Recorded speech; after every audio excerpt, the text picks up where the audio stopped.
Durant ce mois d'octobre, Terra Nostra soutient la lutte contre le cancer du sein.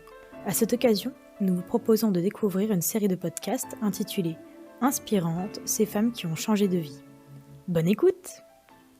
Bonjour Chloé. Bonjour Maya. Chloé, aujourd'hui vous êtes ici pour nous parler de votre projet, de votre création d'entreprise. Est-ce que vous pourriez nous rappeler votre parcours et ce qui vous a décidé à vous lancer dans cette création ? J'ai commencé avec une formation commerce, donc école de commerce. J'ai toujours été attirée par la création d'entreprises. Je ne savais pas exactement quand est-ce que j'allais me lancer. J'ai ensuite eu une expérience assez longue dans un cabinet d'audit financier. Ça a duré 7 ans. Ce qui est chouette avec l'audit financier, c'est qu'on va d'entreprise en entreprise, donc on découvre beaucoup d'activités différentes. C'est très varié, les équipes sont jeunes, on apprend énormément. C'est très, très stimulant. Donc 7 ans ont passé. Entre-temps, j'ai eu un petit garçon et je suis arrivée au bout d'un cycle et j'avais envie de changement. J'avais une petite voix qui me disait il est temps de faire quelque chose qui vraiment t'anime, te motive. Aujourd'hui, j'ai bien avancé puisque j'ai créé mon entreprise de fabrication de vêtements féminins qui s'appelle April-Essai. L'idée, c'était de concevoir des vêtements qui soient, donc pour l'instant, il n'y a que des vêtements femmes, des vêtements qui soient féminins, faciles à porter et en même temps habillés, donc on puisse porter au travail, également dans un cadre plus détente. L'idée principale, c'était aussi de penser un système de fabrication et d'approvisionnement qui soit respectueux de l'environnement. Une fabrication française,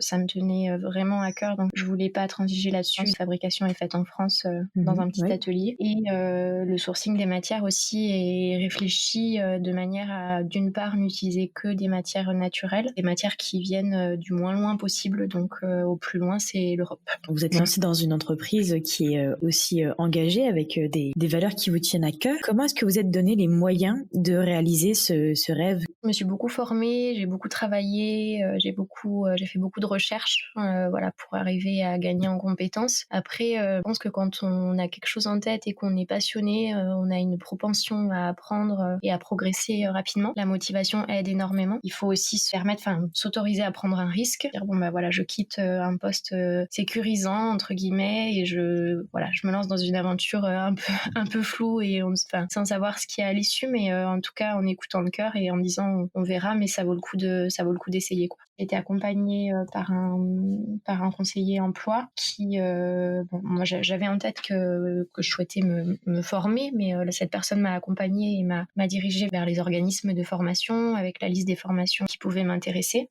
Donc j'ai fait le point sur ce que je voulais comme compétences exactement et quels organismes pouvaient m'apporter ces compétences. Comment s'est passée la transition ? Est-ce que ça a été évident ? Parce que justement, vous disiez, il y a une prise de risque. Est-ce que ça a été assez difficile ? Les impressions de votre entourage ? C'est vrai que ça n'a pas été facile. En même temps, c'était un choix mûrement réfléchi. J'avais besoin de ce changement pour me sentir bien et pour avancer. J'ai de la chance d'avoir un entourage très compréhensif et très encourageant, très bien entouré, très encouragé. Et c'est important quand on se lance parce que on a beau croire à fond dans son projet, si tout le monde est décourageant autour, c'est compliqué. C'est plus compliqué de continuer à y croire. Il y a des moments de doute où on se dit est-ce que j'ai bien fait ? Est-ce que ça va avancer ? Et puis d'autres moments où tout se débloque et puis tout avance d'un coup et on se dit finalement ça valait le coup de s'accrocher.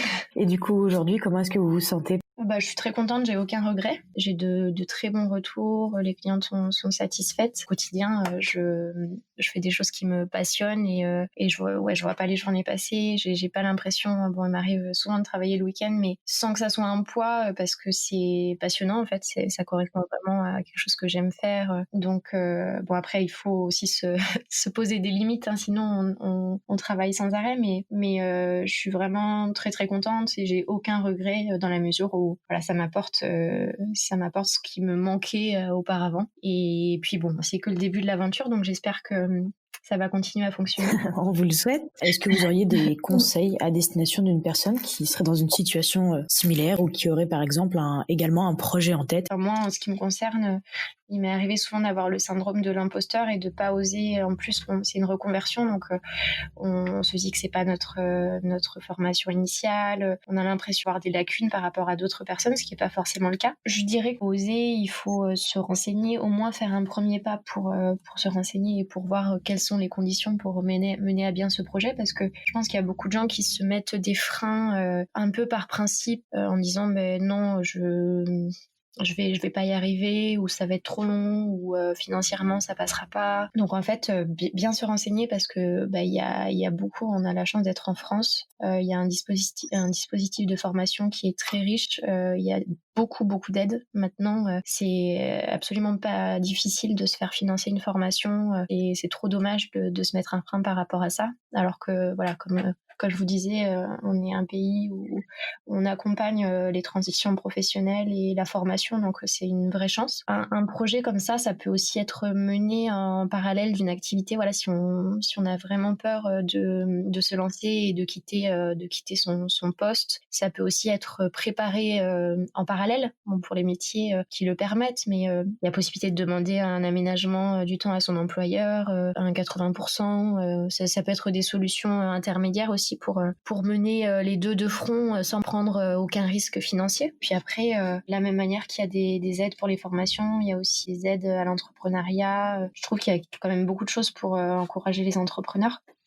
C'est très complet, on sent que vous êtes bien renseigné sur le sujet également avant de vous lancer. Est-ce que vous pensez que votre expérience ces 7 dernières années, donc avant de vous lancer, vous a permis aussi d'apporter des compétences qui aujourd'hui vous sont encore utiles? La polyvalence, c'est quelque chose qui est hyper important quand on est entrepreneur. Moi, en l'occurrence, je suis toute seule pour l'instant. J'ai un sous-traitant, en l'occurrence l'atelier de confection, mais tout le reste, c'est moi qui gère. Donc la création, la gestion financière, les achats, la gestion du site web, les ventes, le marketing, la communication. Donc ça nécessite beaucoup de polyvalence, et ça, c'est quelque chose que j'ai appris via mon expérience précédente, le fait de passer d'un dossier à l'autre très rapidement. Je pense que il y a aussi la maturité. On n'est pas à tout âge, on n'est pas prêt à entreprendre. Moi, en l'occurrence, à 23 ans, j'étais pas prête. À 30 ans, je le suis. Je pense que c'est aussi, on gagne en confiance en soi via ces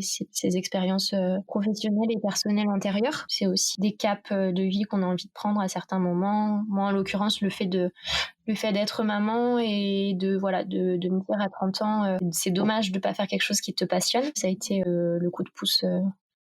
D'accord. Puis on vous souhaite tous nos vœux de réussite dans cette aventure et de continuer à vivre de votre passion. C'est très gentil, merci. Au revoir Chloé. Au revoir. Si vous avez apprécié ce podcast proposé par Terra Nostra, nous vous donnons rendez-vous mardi prochain pour une nouvelle interview.